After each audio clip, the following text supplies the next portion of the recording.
మేధావి భారత రాజ్యాంగ నిర్మాత మన భారత జాతి ముద్దుబిడ్డ doctor BR Ambedkar, Mother Teresa స్ఫూర్తితో నేను రాజకీయాల్లో వచ్చినటువంటి వ్యక్తిని. అందుకే 2005 నుంచి కూడా మా తండ్రి గారైనటువంటి ధర్మారావు ఫౌండేషన్ ద్వారా అంబేద్కర్ వర్ధంతి రోజున మరి పెద్ద ఎత్తున రక్తదాన శిబిరాలు నిర్వహిస్తూ ఆ రక్తదాన శిబిరంలో స్వయంగా నేను కూడా మరి రక్తదానం చేస్తూ ఈరోజు కూడా మరి 24వసారి ఈరోజు రక్తదానం చేయడం జరిగింది. ఏదైతే డాక్టర్ బిఆర్ అంబేద్కర్ వర్ధంతి సందర్భంగా ఈరోజు కూడా పాలకొల్లు మా నియోజకవర్గంలో కూడా ఇప్పుడు 101వ రక్తదాన శిబిరం జరుగుతూ ఉంది. మరి మంత్రిగా విజయవాడలో ఉండడం ద్వారా ఈరోజు మన విజయవాడ ప్రభుత్వ ఆసుపత్రి నుండి మరి ఇక్కడ రక్తదానం చేయడం జరిగిందని చెప్పి ముందుగా మీ అందరికీ కూడా తెలియజేసుకుంటూ, ప్రపంచంలోనే అతి పెద్ద ప్రజాస్వామ్య దేశమైనటువంటి భారతదేశానికి ఒక దశ దిశ దిక్సూచి లాంటి రాజ్యాంగాన్ని అందించినటువంటి మహనీయుడు డాక్టర్ బిఆర్ అంబేద్కర్. ఒక దళిత బిడ్డ అత్యున్నతమైనటువంటి పార్లమెంట్ స్పీకర్ పదవి బాలయ్య గారికి ఇచ్చినటువంటి ఘనత తెలుగుదేశం పార్టీని. అత్యున్నతమైనటువంటి శాసనసభ స్పీకర్ ప్రతిభా భారతి గారికి ఇచ్చినటువంటి ఘనత తెలుగుదేశం పార్టీని. ఎస్సీ ఎస్టీ కమిషన్ ఏర్పాటు చేసి జస్టిస్ పున్నయ్య గారిని నియమించింది తెలుగుదేశం పార్టీ.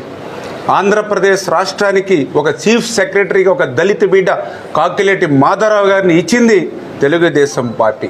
మన భారత జాతి ముద్దుబిడ్డ డాక్టర్ బిఆర్ అంబేద్కర్ గారికి భారత రత్న ఇచ్చింది ఆ రోజు ఎన్టీ రామారావు గారు నేషనల్ ఫ్రంట్ చైర్మన్గా ఉన్నప్పుడే. మరి ఆ రోజు ఆ గౌరవంగా మనం ఇచ్చినటువంటి పరిస్థితి. ఇట్లా ఎప్పుడు కూడా దళితుల సంక్షేమానికి దళితుల అభివృద్ధికి పాటుపడినటువంటి పార్టీ తెలుగుదేశం పార్టీ అనే విషయాన్ని సందర్భంగా తెలియజేసుకుంటూ, మరి గత 5 సంవత్సరాల వైఎస్ఆర్సీపీ పాలనలో మనం చూసాం. ఏదైతే నా ఎస్సీలు నా బీసీలు నా మైనార్టీలు అంటూనే దళితుల గొంతు కోసినటువంటి వ్యక్తి నాటి జగన్మోహన్ రెడ్డి. ఆ రోజు మనం చూసాం ఏదైతే ఎస్సీ సబ్ ప్లాన్ ఆంధ్రప్రదేశ్ రాష్ట్రంలో 2019, 2024 5 సంవత్సరాల్లో ఎస్సీ సబ్ ప్లాన్ నిమిత్తం ₹1 కూడా ఆంధ్రప్రదేశ్ రాష్ట్రంలో ఖర్చు పెట్టకపోగా ఎస్సీ సబ్ ప్లాన్ నిధుల్ని పక్కదోవ పట్టించి దారి మళ్లించాడని అంటే దళితులకి ఎంత ద్రోహం ఎంత దగ జగన్మోహన్ రెడ్డి చేశాడో అది ఒక నిదర్శనం. ఆ రోజు మనం చూసాం ఒక దళిత బిడ్డను అత్యంత కిరాతకంగా హత్య చేసి మరి డోర్ డెలివరీ చేసినటువంటి వైఎస్ఆర్సీపీ ఎమ్మెల్సీకి ఆ రోజు జగన్మోహన్ రెడ్డి ఏ రకంగా సన్మానాలు సత్కారాలు కూడా ఆ రోజు చేశాడో మనందరం కూడా చూసినటువంటి పరిస్థితి. ఆ రోజు 5 సంవత్సరాల పాలనలో దళితులకి సంక్షేమ అభివృద్ధి చేయకపోవడం అటుంచి 27 దళిత స్కీముల్ని గత 5 సంవత్సరాల్లో పాలనలో రద్దు చేసినటువంటి దళిత ద్రోహి జగన్మోహన్ రెడ్డి. అందుకే మళ్ళీ ఈరోజు ఆ యొక్క దళితులు బీసీలు అన్ని వర్గాల అభిమానంతో ఈరోజు మళ్ళీ ఆంధ్రప్రదేశ్ రాష్ట్రంలో ప్రజా ప్రభుత్వం ఏర్పడింది. ఖచ్చితంగా తెలుగుదేశం జనసేన బీజేపీ ఎన్డీఏ ప్రభుత్వం రాబోయేటువంటి రోజుల్లో ఆ దళితుల సంక్షేమానికి దళితుల అభివృద్ధికి కట్టుబడి పనిచేస్తామని చెప్పి మీ ద్వారా అందరికీ కూడా మరి తెలియజేస్తున్నాను. అందరికీ నమస్కారాలు. ఈరోజు డీప్ టెక్ గురించి ఏ విధంగా భవిష్యత్తు ఉంటుందనే విషయంలో జిఎఫ్ఎస్టీ ఒక కాన్క్లేవ్ పెట్టారు.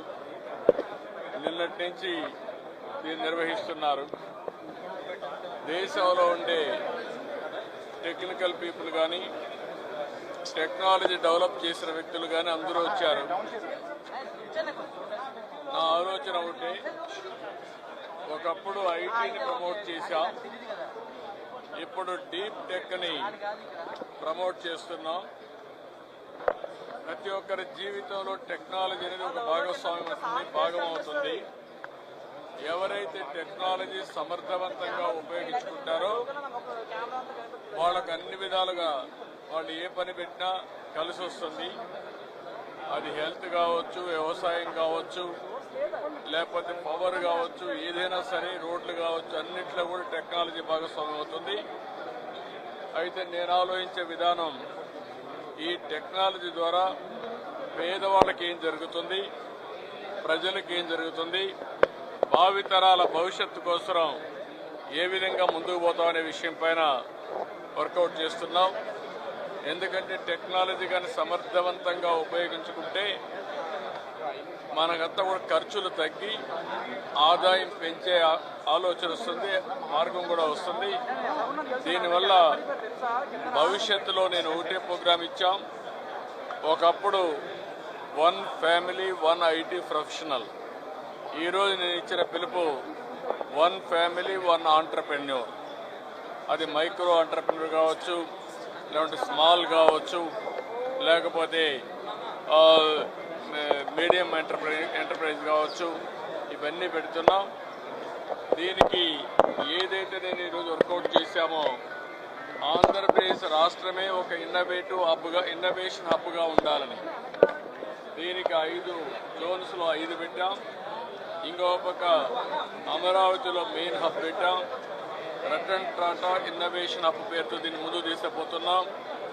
విజన్ 2047కి ఆంధ్రప్రదేశ్ రాష్ట్రం స్వర్ణాంధ్రప్రదేశ్గా చేయాలనేది ఆలోచన. ఈ విజన్ 2047లో ప్రతి ఒక్కరికి అందులో రాష్ట్రం ఒక స్థాయికి వచ్చినప్పుడు వాళ్ళు ఎక్కడుండాలని కూడా వాళ్ళు ప్లాన్ చేసుకోవాల్సిన అవసరం ఉంది. ప్రతి ఒక్క వ్యక్తి, ప్రతి ఒక్క కుటుంబం, ప్రతి ఒక్క గ్రామం, ప్రతి ఒక్క జిల్లా ఈ విజన్లో భాగస్వాములు కావాలి.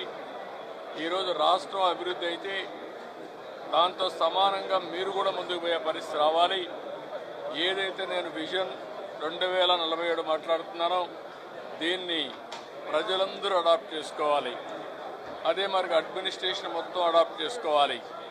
అదే మరి ప్రజాప్రతినిధులు అడాప్ట్ చేసుకోవాలి. అందరం కలిసి పనిచేయాలి, సమాజాన్ని ముందుకు తీసుకుపోవాలి. అందుకే 10 ప్రిన్సిపల్స్ కూడా చెప్పాను. దాంట్లో మొట్టమొదటి జీరో పావర్టీ, ఆర్థిక అసమానతలు తగ్గించే విధానం, అదే P4. దాని తర్వాత మీరు చూస్తే ప్రతి ఒక్కరికి ఉపాధి, థింక్ గ్లోబలీ, యాక్ట్ గ్లోబలీ. మీరు ఎక్కడ ఉన్నారనేది ఇష్యూ కాదు, ఇంట్లో కూర్చొని కూడా పనిచేసి 10 రూపాయలు సంపాదించుకునే మార్గం వస్తుంది. రాను రాను ఈరోజు ఫ్లెక్సిబుల్ వర్కింగ్కి వచ్చింది. నాకు పని ఉంది, ఇంకొక ఆయన పని చేస్తాడు. నాకు సమయం వచ్చినప్పుడు పని చేస్తాను, ఆయన అవసరం పని చేసుకుంటారు. ఆ విధంగా టెక్నాలజీ ఒక ఎనేబులర్గా తయారవుతుంది. అలాంటి విధానానికి శ్రీకారం చుడుతున్నాం. ప్రభుత్వంలో కూడా ఎవరైతే ఎక్కువ ఉద్యోగాలు ఇస్తారో అలాంటి వారికి ఎక్కువ ఇన్సెంటివ్స్ ఇస్తున్నాం. మూడోది ఏదైతే ఈరోజు స్కిల్ డెవలప్మెంట్ అందరం మాట్లాడుతున్నాం. స్కిల్ డెవలప్మెంట్ మీద ఎక్కువ ప్రాధాన్యత పెడుతున్నాను. సంబంధించుకోవచ్చు ఒక ఇన్స్ట్రక్షన్ ఇస్తాము, బట్ ఆ ఇన్స్ట్రక్షన్ మీకు ఎలా రీచ్ అవుతుంది, లేదంటే దానివల్ల మీకు ఏ సమస్య వస్తుంది, లేదంటే రెగ్యులర్ రొటీన్ డ్యూటీస్ లో మీకు ఏ సమస్యలు ఉన్నాయి, హెల్త్ సమస్యలు ఏమున్నాయి, ఫ్యామిలీ సమస్యలు ఏమున్నాయి అనేది మీకు చెప్పకపోతే మనకు తెలియదు. ఎందుకంటే డిస్ట్రిక్ట్ లో 700 మంది హోంగార్డ్స్ ఉన్నారు, 1300 మంది పోలీస్ స్టాఫ్ ఉన్నారు. ప్రతి ఒక్కరి గురించి ప్రతిరోజు మనము సమస్యలు ఏమున్నాయనేది మనకు తెలియకపోవచ్చు. కాకపోతే మీరు ఫోన్ ద్వారా అయినా కావచ్చు, లేదా హోంగార్డ్స్ ఇన్ఛార్జ్ ద్వారా కావచ్చు, లేదా డైరెక్ట్ గా మీరు డిపోకి వచ్చిన ప్రాబ్లం లేదు. మీరు వచ్చిన సమస్యను మాత్రం మీకు ఏదైనా సమస్య ఉంటే మీరు పక్కా చెప్పాలి. మన వైపు నుంచి దాన్ని మాక్సిమం ఎఫర్ట్ పెట్టి ఎంతవరకు సాల్వ్ చేయగలమో అంతవరకు చేస్తాం. But at the same time నాకు ఒక రిక్వెస్ట్ కూడా ఉంది మీకు సంబంధించి. మనం డ్యూటీస్ ఏదైతే చేస్తున్నామో దాన్ని డెడికేటెడ్ గా, ప్రాపర్ గా, జెన్యూన్ గా చేయాలి. మన వైపు నుంచి తప్పు ఉండకూడదు, ఎదుటివాడు వేలెత్తి చూపించకూడదు. ఎందుకంటే మనకి లా అండ్ ఆర్డర్ పోలీస్ ఎంత ఇంపార్టెంటో హోమ్ గార్డ్స్ అంత ఇంపార్టెంట్. సో దయచేసి మనకు డ్యూటీస్ ని ప్లస్ ఫ్యామిలీ లైఫ్ ని బ్యాలెన్స్ చేసుకుంటూ మీకు ఎటువంటి ప్రాబ్లమ్స్ ఉన్నా మీరు చెప్పొచ్చు. అందరం అవైలబిలిటీలో ఉన్నాము. ఏఆర్ డిఎస్పీ కావచ్చు, హోమ్ గార్డ్స్ ఇన్ఛార్జ్ కావచ్చు, లేదంటే లోకల్ పోలీస్ స్టేషన్ SHOs కావచ్చు, లేదా నేను కావచ్చు. సో అందరం అవైలబిలిటీ ఉంటాము. బట్ దయచేసి మీకు ఏదైనా సమస్య ఉంటే మీరు వచ్చి చెప్పండి. మనం ఎంతవరకు సాల్వ్ చేయగలమో అంతవరకు చేయగలం. ఇంత బాగా చేస్తారని ఎక్స్పెక్ట్ చేయలేదు. ఎందుకంటే మనకు రెగ్యులర్ గా మనం ప్రాక్టీస్ చేయము హోమ్ గార్డ్స్ వైపు నుంచి. అండ్ 2-3 డేస్ ప్రాక్టీస్ తోటి ఇంత బాగా చేయడం అన్నది గుడ్ జాబ్ ఇది. సో మనకి కమాండర్ ఎవరైతే ఉన్నారో I congratulate him for the good parade. So I thank all of you.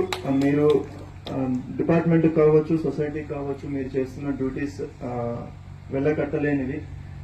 At the same time మన ఆరోగ్యాన్ని, మన ఫ్యామిలీస్ ని కూడా జాగ్రత్తగా చూసుకోవాలి. సో రెండింటిని బ్యాలెన్స్ చేసుకుంటూ ఇంతకన్నా ఇంకా బెటర్ పర్ఫార్మెన్స్ మనకు ఉండాలని చెప్పి కోరుకుంటూ థ్యాంక్ యూ. అండ్ అందరికీ మరొకసారి హోంగార్డ్స్ అవతరణ దినోత్సవ శుభాకాంక్షలు. Thank you.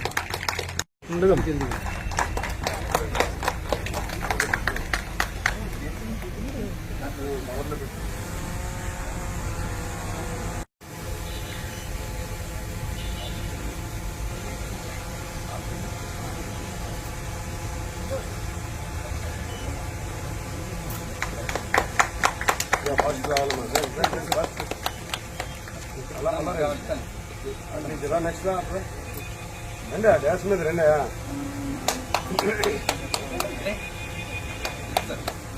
సార్ వెనక నుంచి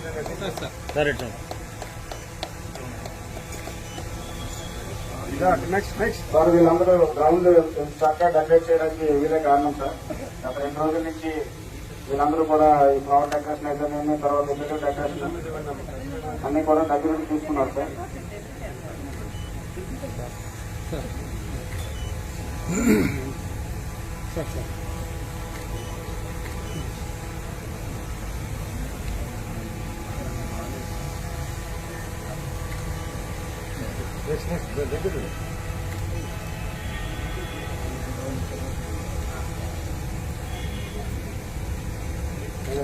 భాస్కర్ రావు రా ముందర సార్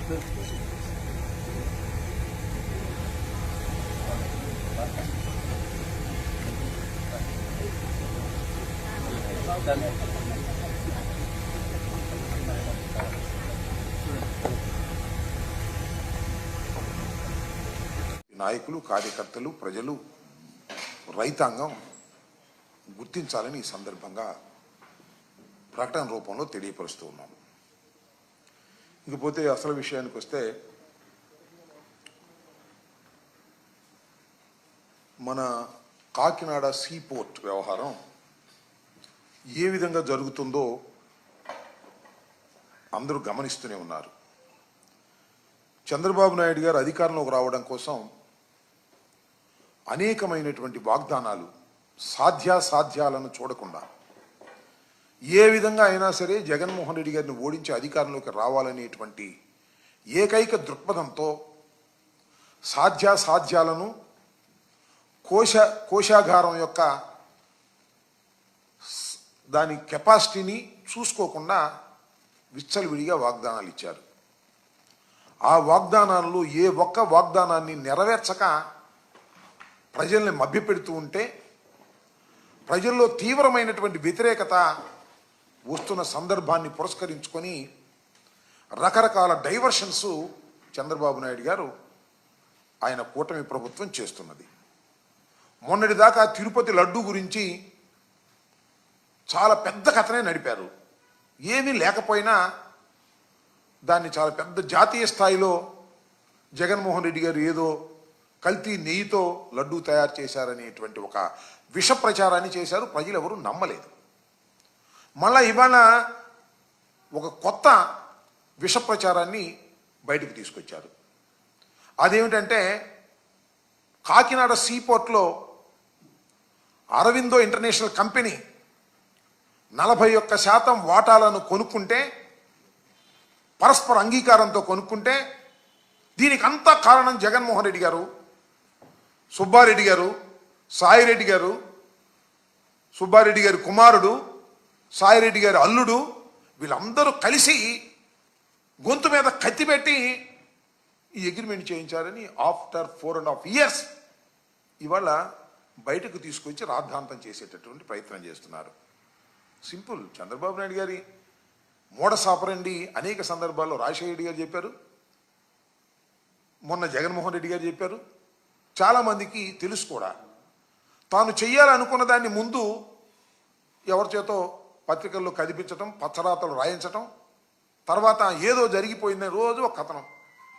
కాకినాడ సీపోర్టు గురించి కూడా మొన్నటిదాకా ఏమీ తెలియనట్టుగా ఉన్నటువంటి ఈనాడు పత్రిక కానీ, వారికి సంబంధించినటువంటి పత్రికలు కానీ పుంఖాలుగా కథలు రాస్తూ ఉన్నారు. ఇవాళ కూడా ఫ్రంట్ పేజీలో ఈనాడు ఫ్రంట్ పేజీలో లెక్కలేసి కొట్టేశారు. మామూలు కాదు, లెక్కలేసి కొట్టేశారంట. కాకినాడ పోర్ట్ సెజ్లో వాటాలు గుంజుకున్న కేసులో ఆ ఆడిటింగ్ కంపెనీ విజయసాయిరెడ్డికి నామినీ అంట. ఈ auditing company PK Sridhar and సంతానం LNP.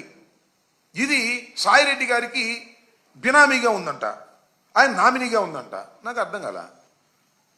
ఏదైనా నామినీలు ఉంటే బ్యాంక్ అకౌంట్లకు నామినీలు ఉంటారు, ఆస్తులకు నామినీలు ఉంటారు, కానీ ఈ చార్టర్డ్ అకౌంటెంట్స్ కూడా నామినీలు ఉంటారు అనేది కొత్తగా చెప్తున్నారు ఈనాడులో.